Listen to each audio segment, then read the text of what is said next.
When I work on art, no matter what it is, I use a reference photo or create thumbnails and select the best one to ensure a higher probability of success in the finished product.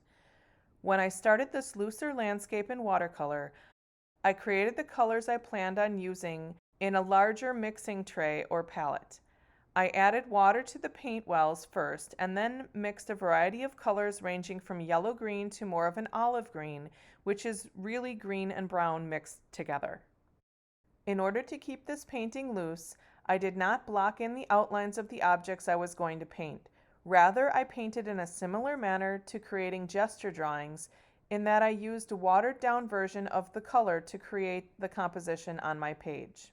I didn't have to tape my paper to the board because the paper was a heavy enough weight that I knew it wouldn't warp or ripple as I painted. The first attempt at this wasn't as successful because I was a bit nervous demonstrating in front of people rather than creating the work in the comfort of my private studio. I wanted to mention this because artwork takes a lot of concentration, and when I'm distracted by other people, the final products often don't turn out as well. It's important for you to figure out what's the best environment for you when creating art and try to replicate that as much as possible each time you work.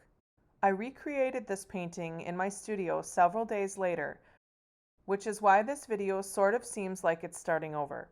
My second attempt at this painting was much stronger as a final piece because I was able to think about and plan the moves I made more thoroughly before putting the watercolor on the page. As I mentioned in previous artworks, I started painting in the background by using a blue-gray for the sky, painting it with a lot of water so the color was very light in the background. Notice that while I did this, I used a very large hake brush to cover a lot of space on the page very quickly. I then created a very light yellow-green for the grassy area in my reference photo.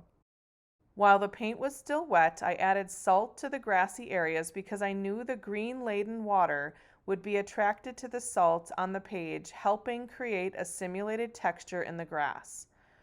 While you can see kosher salt near where I was working, the sea salt I showed and used created a better texture. Once the background was dry, I loosely blocked in the Ferris wheel that was in the reference image.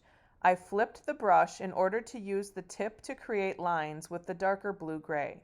Since I didn't draw this on the paper first, I had to intuitively measure the distance between each part of the structure of the Ferris wheel and then the size of the seats. It's not an exact replica of the photo, but I wanted to keep this painting loose and get a variety of paint marks on the page. Once the Ferris wheel was dry, I used a yellow-green and a slightly smaller hake brush to paint the leaves of the trees and vines on the Ferris wheel.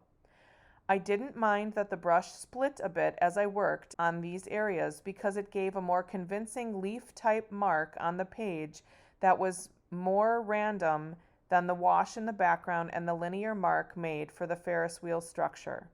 I used the smaller brush to use a grayish-brown I mixed to create the seats for the Ferris wheel and the recessed parts of the vine overtaking the wheel.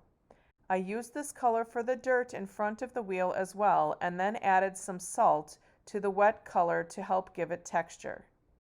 Once the watercolor was dry, I used oil pastels, mostly with a scumbling value technique, in a variety of directions in order to show the value in the plant life. There were a few areas where I used the pastels in a line rendering manner to provide value in the Ferris wheel seats and grass under the Ferris wheel. I continued using earth tones for this composition, moving back and forth between the foreground and background of the landscape in order to keep the colors and mark making unified. The one thing you do need to be careful about when using mixed media or working in a loose manner is to learn when to stop working on the piece of artwork. I actually feel like the piece was better a moment or two before I finished this video.